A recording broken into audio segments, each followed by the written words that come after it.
All right, hey everybody, and welcome back. Let's dive back into some Final Fantasy VI. So, when we left off last time, we were just getting the Falcon for the very first time. For those of you that have played this game, this music probably sounds pretty familiar. This is what we'll hear in the World of Ruin pretty much from now on. We are learning that we got, our wings back. We're going to find our friends, and for once, we're feeling hopeful. I mean, we've only been here for about an hour or two of actual in-game play, so it's not like we've been suffering through the whole year that apparently these guys were doing something. Doesn't really say, but now we see this carrier pigeon or this messenger bird traveling, and Celes is like, oh, we gotta follow that bird because I just feel like we have to, okay? So I just said in the last video, we don't often have a clue where we're supposed to be headed in the World of Ruin. Well, this is another situation where obviously the game is kind of pointing us in a specific direction, but we're not going there quite yet. We'll get there eventually. Just flew over the Phoenix Cave. I thought about that and I was like, ha ha ha ha, absolutely not. No, it'll be a minute. Probably in the next video or the one after maybe. I'm not quite sure yet. What we're going to do first though is we're actually going to stop by the Colosseum. And the reason we're doing that is because we just got the Tsarina gown, excuse me. So we are going to bet that at the Colosseum to get a Minerva. And when I was playing in the World of Balance, I got the Tsarina ring at some point, and I just made the mistake in my head of which one we needed. So this is the item that we needed. We just got it from Daryl's tomb, and we bet it to get a Minerva, another set of female exclusive armor. Only the ladies, so what? Celes, Terra, and maybe Realm? I don't remember can wear that, but Celes is going to have it for quite a while now. And we got Ultros here, so we won't have to fight him anymore. He is a receptionist at the Colosseum. You might have noticed during the Colosseum fight, all I did was run away. The enemy that you fight just casts Doom pretty much right away, almost every single time. And if we're wearing a Reflect Ring, we can just send it right back to him, and he'll kill himself, so that's a pretty easy way to get just a ridiculously good set of armor. Again, it does have some restrictions on who can wear it, but not a big deal since we'll often have Celes or Terra or both with us anyway.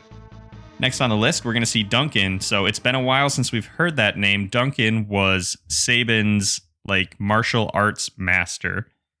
And Sabin was under the impression that Duncan was killed by his son in the World of Balance. Well, it looks like he is probably still kicking, obviously. Sabin is, understandably upset, and Duncan is just laughing at him for that because it's 1994 and we laugh at men who cry. So, haha, nothing happened to me. I'm just fine. The earth tried to swallow me up, but it couldn't. Now it's time to complete Sabin's training so that we can use his abilities to smash Kefka. Cool. So we're going to have a little, a little aerial fight scene. They'll trade blows back and forth. One thing that I think is kind of interesting about Duncan, and again, there's the fan theories abound, but it does appear that Duncan is a palette swap of Bannon, who we also met around that same time in the World of Balance. He was the leader of the Returners, who we haven't seen in a while. So some people have speculated that perhaps they're the same person, but I think probably just a palette swap makes things a little bit easier than creating a new character that we only need to meet once or twice. So now Sabin knows Bum Rush, the best Blitz in the game, and it's the only one we'll ever use from now on. If you go inside and you talk to Duncan, doesn't seem like he's doing so well, but we got other things to worry about, so he's going to have to figure out whatever illness he's going through on his own because we are off. It's time for us to actually follow the story prompts. Or, nope, just kidding. We're going to go buy some stuff first. So we're going to Polingen because I actually have a little bit of money, but not quite enough. We do need to do a little bit of shopping, and I'm going to have to sacrifice some of our kind of more precious magic point restorative items. I do kind of dig through my inventory first because I'm like, man, what can I get rid of here? I'll be able to do some more shopping again soon, but I really need these dice that are going to cost us 5,000 gold. The reason that we need those is because they hit. They won't miss. And the monsters that we're about to fight very shortly, they don't have hardly any HP at all, but their evasion, or whatever stat it is so high that it's practically impossible to actually hit them with anything. So if we can get those dice, and we can get those equipped onto Setzer, we can guarantee basically a one-hit kill on the enemies. So pretty cool. Then I just did a little bit more management of everybody's gear. For some reason, I was like surprised that Celes could use the Man-Eater, which is like a dirk or a dagger or whatever, but I don't have anything better, so I guess that's what she gets. Soon enough, we'll have to get a new weapon for her called an Enhancer. I don't think I actually did that in this video, but we'll probably need to do that pretty soon. The other thing, I think I cut most of it out during my editing, but I have to save before I get in the airship all the time because there is an enemy we could run into in the air that we really don't want to right now, and there's no way for us to know where he is, so I never did run into him. We'll fight him eventually, but today what we're working on is Cactrots. So Cactrots, there's not much to say. They'll hit you with 1,000 needles ability, which does 1,000 damage, or it's 10,000? I don't remember. I can't remember the last time I got hit by it, but they have hardly any HP, but it's hard to hit them. So if you take Setzer with some dice, there's a few other people that have weapons that you can abuse like this. You just kill a few of them, get 10,000 gold a fight, get 10 magic AP a fight, but there are also some dangerous enemies in the desert that can do a number on you, so we do just have to be kind of careful out there. Those Cactrots don't give us any experience, so we can kind of do that for as long as we want, but I think I only did like 4 or 5 fights. I don't have anybody that really needs to learn any magic right now, so we'll probably come back here when I need more money and more AP. For now, though, we're going to go visit Lola, and I don't know if I mentioned her at all in the World of Balance, but this is the girlfriend of the soldier who was like bedbound in Mobliz, whatever. And so we were writing letters, and we sent her a record, and we sent her medicine and all kinds of stuff.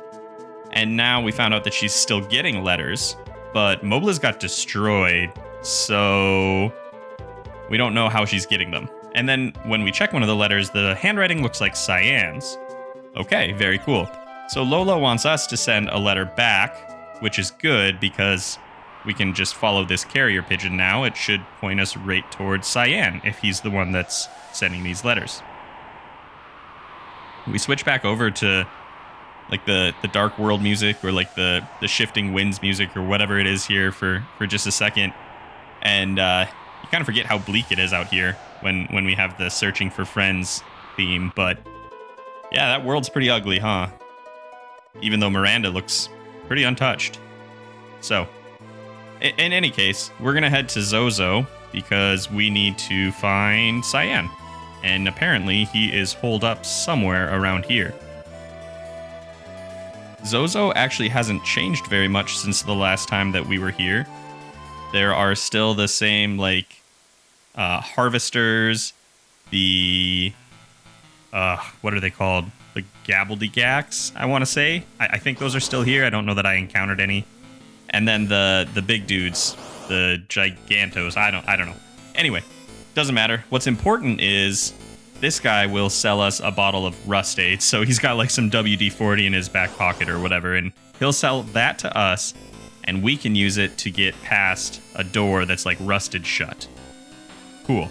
That's such a strange little device to get the story moving here.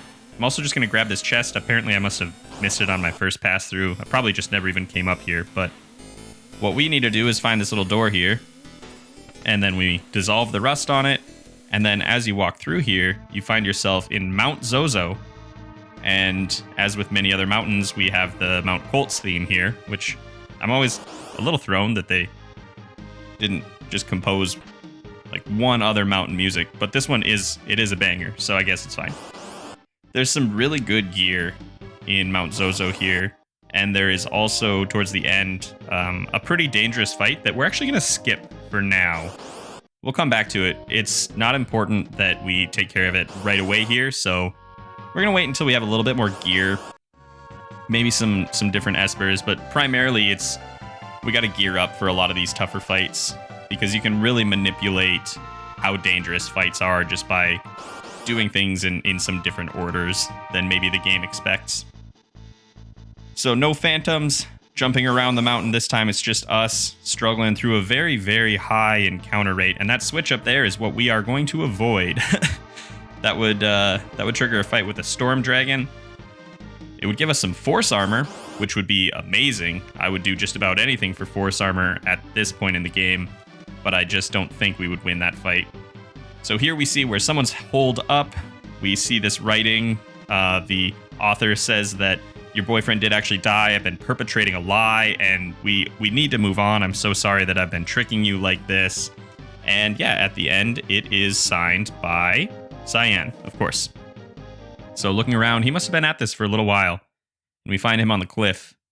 And he's just sending off a letter. Nothing so dramatic as you might expect in the world of Ruin, but this scene actually, I think it is pretty compared to some of them that are pretty bleak. We get Cyan's theme, and then as it pulls down, we have a poem. The world before the fall, delightful is the light of dawn, noble is the heart of man. So, okay, that actually came through all right in translation. So, I wonder what Cyan's been doing this whole year other than writing letters. I don't know that we'll find out. So, Cyan, as with everyone else, is a little bit surprised that we're alive, and we're a little bit surprised that he's just been hiding on a mountain for the past year. He does not need anything else from us, though. He is instantly like, yeah, I'll come with you. Oh, but wait a minute, did you read all my letters? Oh my gosh. And then we have this kind of comedic and rather long little scene where he's like trying to hide all the evidence as if we didn't have to walk through this room to get to him. And then he's like, oh no, there's some up on the top shelf or whatever. So he's jumping to pull those down. You're supposed to be able to get into this chest somehow. I'm not really sure because it does have a listing for an item in there. It's like books or book or something. So I don't know how to get into it though. Maybe we'll get back to it at some point. Maybe I'll look it up. I'm not sure. So as we're talking to Cyan, it appears that he made these, like, that they're either folded or grown or whatever, and he's kind of embarrassed, but then also like, really? You think they're nice? So Cyan's a kind of a sweetheart, and Celes is kind of like, ugh, this guy. Which is how I often feel about Cyan, if we're being honest. But we do need him on our team. Apparently he learned about Lola while he was passing through Maranda. But more importantly, we're going to learn that Cyan saw someone else in Maranda. So right now he's talking about, oh, the world has moved on and we need to fight for the future. And that's kind of a recurring theme. And that's cool. But look at this. He bumped into Gao in Maranda. And Cyan thinks that Gao is probably on the Veldt. Well, I mean, we probably could have guessed that. But we didn't have enough people in our party to like switch parties until now. So we're not going to immediately head towards Gao. Instead, I need to do a little bit of shopping now that I have some money. I bought some potions and I bought some restorative items. And then I need to buy this debilitator. This is really important. What that's going to let us do is we'll be able to use that through the tools menu to set a new weakness for our enemies. And we'll make use of that here in Mobliz. And so when we get here, we should have already been here. The story assumes we have. And you can see this place got wrecked. So we've been to some places that didn't look too beat up quite yet. Mobliz appears to have taken the full brunt of like an ICBM almost. It's, I don't know. I shouldn't go that far. That's maybe a little too much, but it's not looking good. At any rate, when we get down to the basement of this building, we can see everybody is kind of huddled into like this shelter. And they're like, oh, you're going to have to fight your way in here. I'm like, don't try me, kid. I will. But we don't have to because Terra is here. So that's exciting. We've been looking for more party members. This kid calls her Mama, which is a little bit weird. It's only been a year. She's, probably not given birth and raised that child. So Terra says, oh, I missed you. And we say, Terra, come one. Nice little typo there. But Terra can't come one because, I don't know. Let's talk to some people and see. So if you talk to Katerin and Dwayne over here, you find out that she's been helping them ever since the the events that transpired 1 year ago. Those two are not supposed to be a married couple. It's supposed to be like a teen pregnancy situation, but that didn't really work with the censorship as it was coming across to the States, so had to be altered a little bit. Instead, they're still very young and having their first child. Katerin is pregnant, but they're married, so don't worry. It's okay. We'll get a little flashback here to what happened in Mobliz when Kefka came to power, or whatever it is you're called. Apparently, he turned a light on the city, like some kind of beam weapon almost, and just sundered? Let's go with sundered the earth.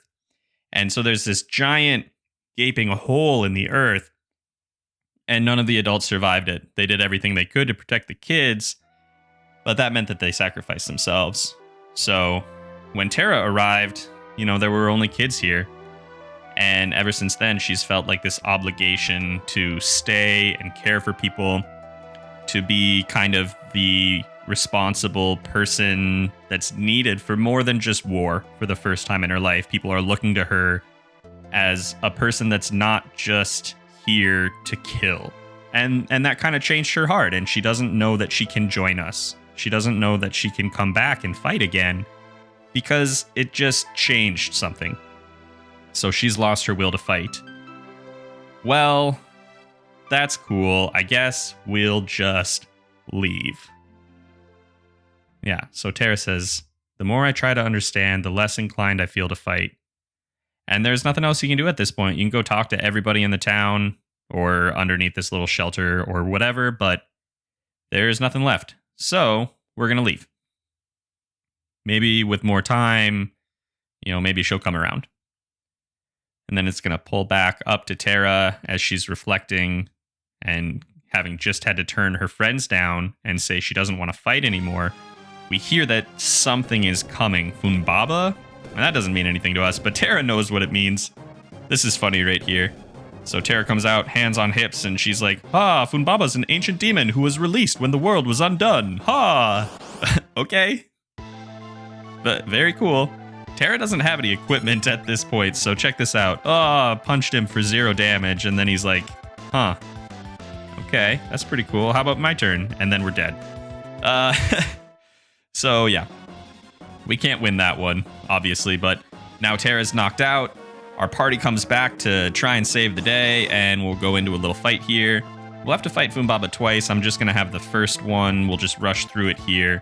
And basically just have to do like a set amount of damage to him, and then he's going to run away. So we have Bum Rush now, which means we can do serious damage. If you didn't see that, we did almost 1,100 damage with Bum Rush compared to doing several hundred with anything else, really. So from here, for quite a while, Sabin is going to be kind of holding us up.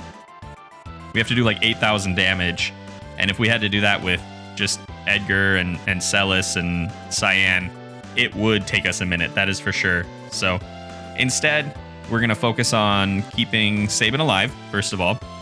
We're going to use the Debilitator to try and change Funbaba's weakness to Thunder, so that when he's casting all these spells on us, they reflect and hopefully they will deal damage to him.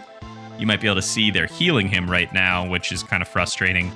But if we can set his weakness to Thunder, then he'll just kind of help with the chip damage and we'll be able to knock him out. So there we go. We got him.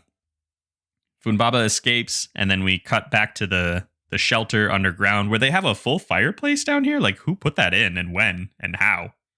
But anyway, Terra is lamenting. She says, obviously you can see I'll be no help to you. I'm sorry. Maybe I just need to understand what's going on. And so, yeah, I mean, even after all that, it doesn't seem like she wants to join us. So we're going to leave. But before we do, this little kid is going to give us a magicite that apparently Funbaba dropped in his haste to escape from our fury. And we're just going to pop upstairs. I do need to start somebody learning some of the magic from that Esper. So I think I just end up, we're going to put it on Celes here. And we need that X-Zone spell. We'll need that in a little while. That'll be pretty key for kind of a story boss that we have to fight in a little bit. And then after that, we're going to call it, because that's the end of this video. So in the next one, we'll continue regathering our friends If you want to see that and more Final Fantasy, make sure you subscribe. If you have anything you want to let me know, just drop it in the comments. Otherwise, I will hope to catch you in the next video.